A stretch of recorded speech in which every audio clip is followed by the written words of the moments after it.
Welcome to Sib Spot. Today's Reddit stories are from Am I the Butthole? Our first post is by Quiet Ninja 9866. Am I the butthole for telling my wife that my mother will never love her and to stop trying? I've been married to my wife for 2 years, and the best way to describe my mother is cold. She's not rude or anything, she's just disinterested in my wife. The best way I can explain my mom is that she's tired. She's had a really hard life, doesn't have much affection to give, and she rarely gets close to anyone. It's pure disinterest, and she can't bring herself to care about new people.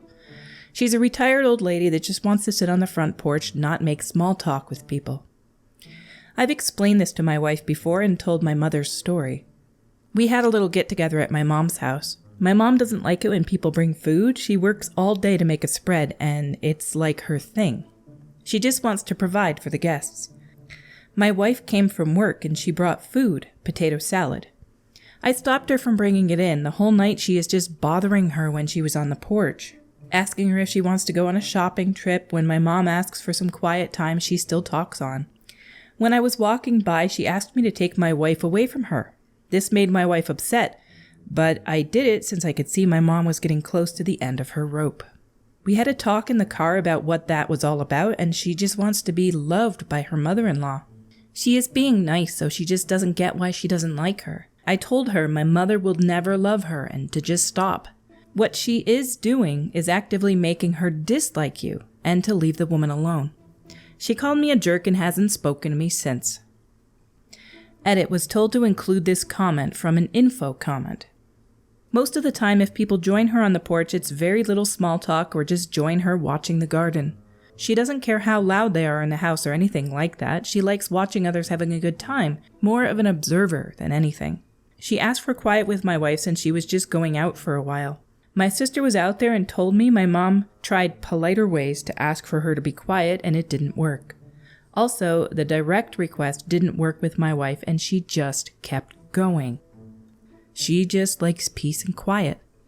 She'll actually develop a better relationship with her if she just stops trying entirely, but getting her to do that may be impossible. She may come from a family where you need constant interaction with somebody to be validated and to feel loved, and not everybody's like that. In the comments below, by Forward Ad 7988, she's a retired old lady that just wants to sit on the porch and not make small talk with people. Honestly, your mom sounds like my life goals. Lots of smiley faces. Not the butthole. It sucks for your wife, but let people be. Not everyone will be liked by everyone, and your wife should be old and mature enough to understand that. Underneath that, by Shortelmon 4. Honestly, it sounds like OP's wife hit the mother-in-law lottery. A mother-in-law that wants absolutely nothing to do with you, but isn't necessarily rude or trying to make your life miserable? That's a blessing. You should show this to your wife. You should show these comments to your wife. You should show a lot of the mother-in-law misery stories to your wife and make sure she understands that this is great for her.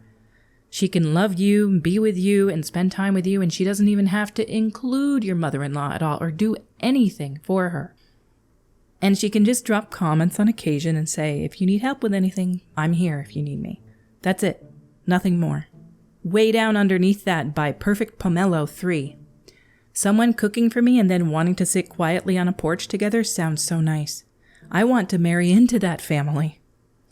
And underneath that, by Atarly. I absolutely feel the same way.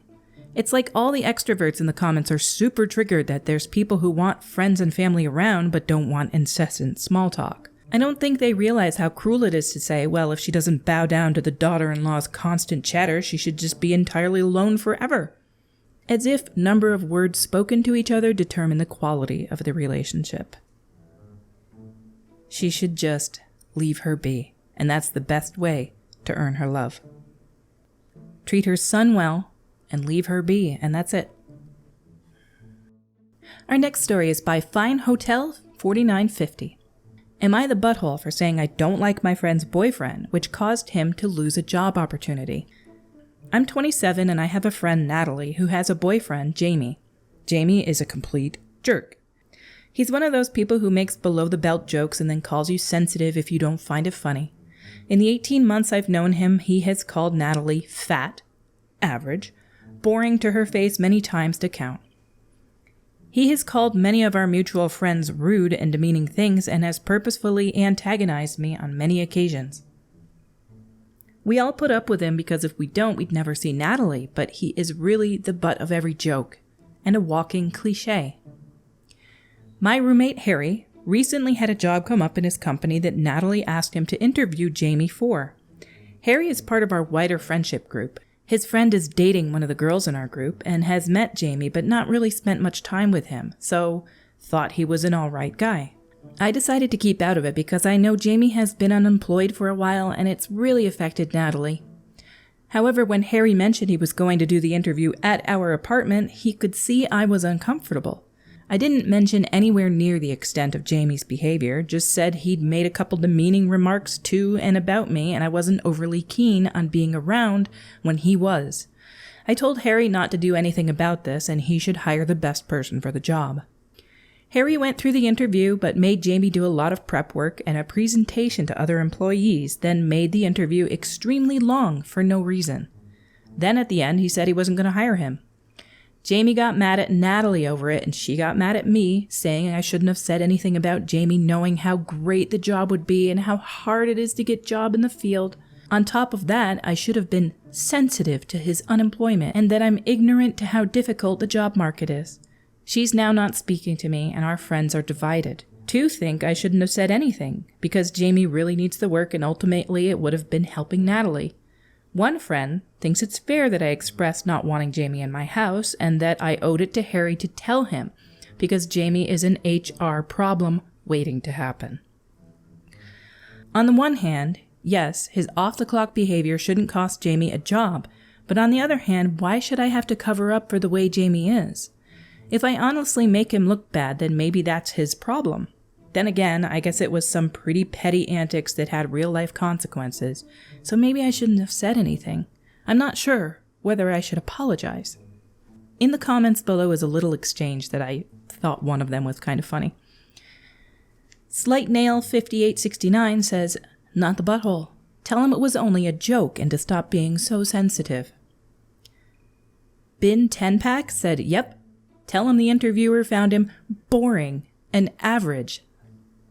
Underneath that by SlightNail5869 again, "and fat." Kinda mean, but like he's been saying that to other people. And underneath that by Be Your Own Sunshine, "This edition made me laugh way too hard." Some of these people are going straight to heck, and I probably am too because I laughed about it when I saw it.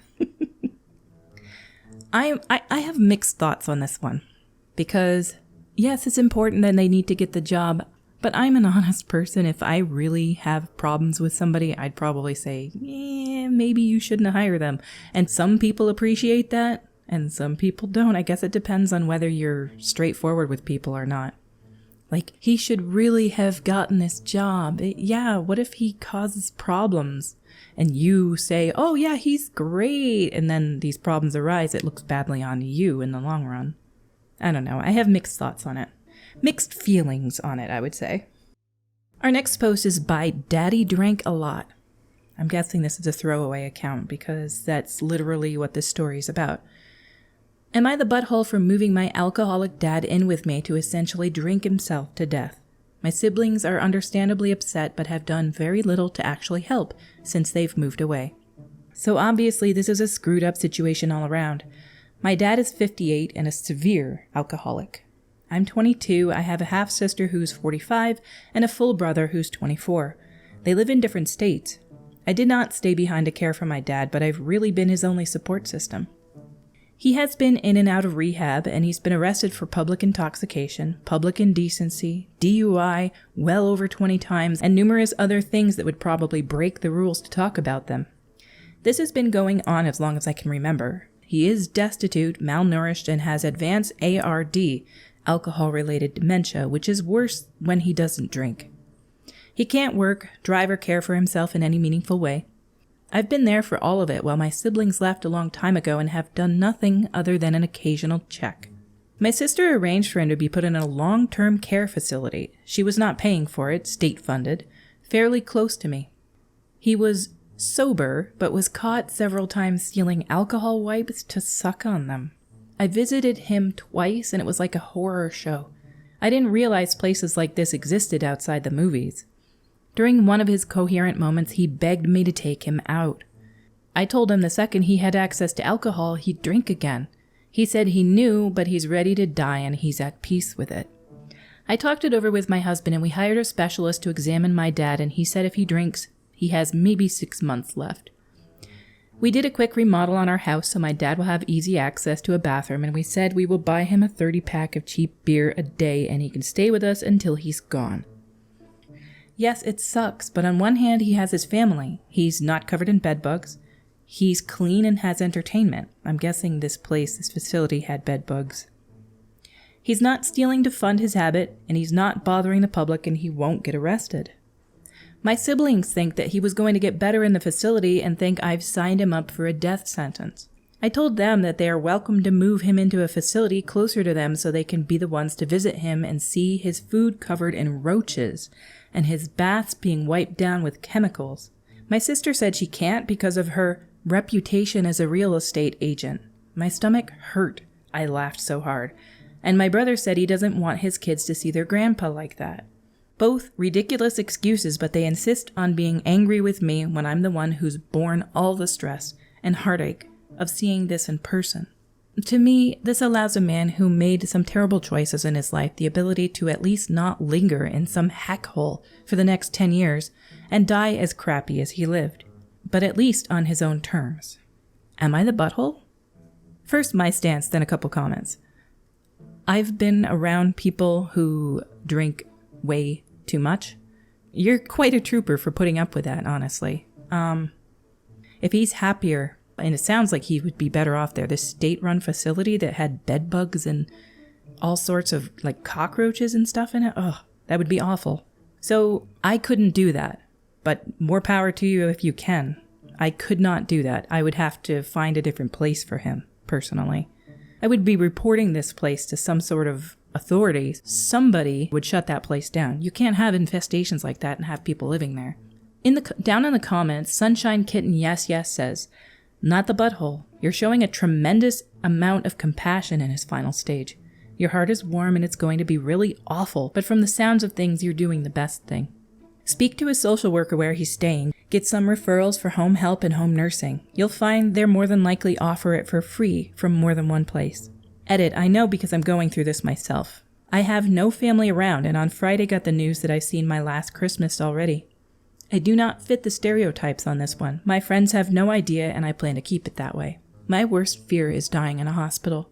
I just want to stay in my tidy, cozy home with my lovely cat and conversations only with people who are being paid to show up and help me around the house. There is no Make-A-Wish Foundation stuff for sick people who aren't children, which is total crap." Underneath that, by Lululululu Hi. "Not the butthole, but it's going to be so painful. You're showing compassion beyond what most could understand here. It's a horrible situation. Please consider counseling for yourself as well. It's important to look after your own well-being in this time and after." Yeah, I couldn't do it, not only because it'd be really painful to see that person going through all that, but because I don't like being around alcoholics, honestly. I could not invite somebody into my home to be that way. I would find a way to set them up comfortably somewhere in a facility that's not terrible. That's what I would do. But if that's your only option, that horrible place, that really sucks. Our stories for today have come to a close. If you enjoy this content, please click like or subscribe or leave a comment below or click the little notification bell so that you get alerts when videos drop. Until we meet again, have a fancy day.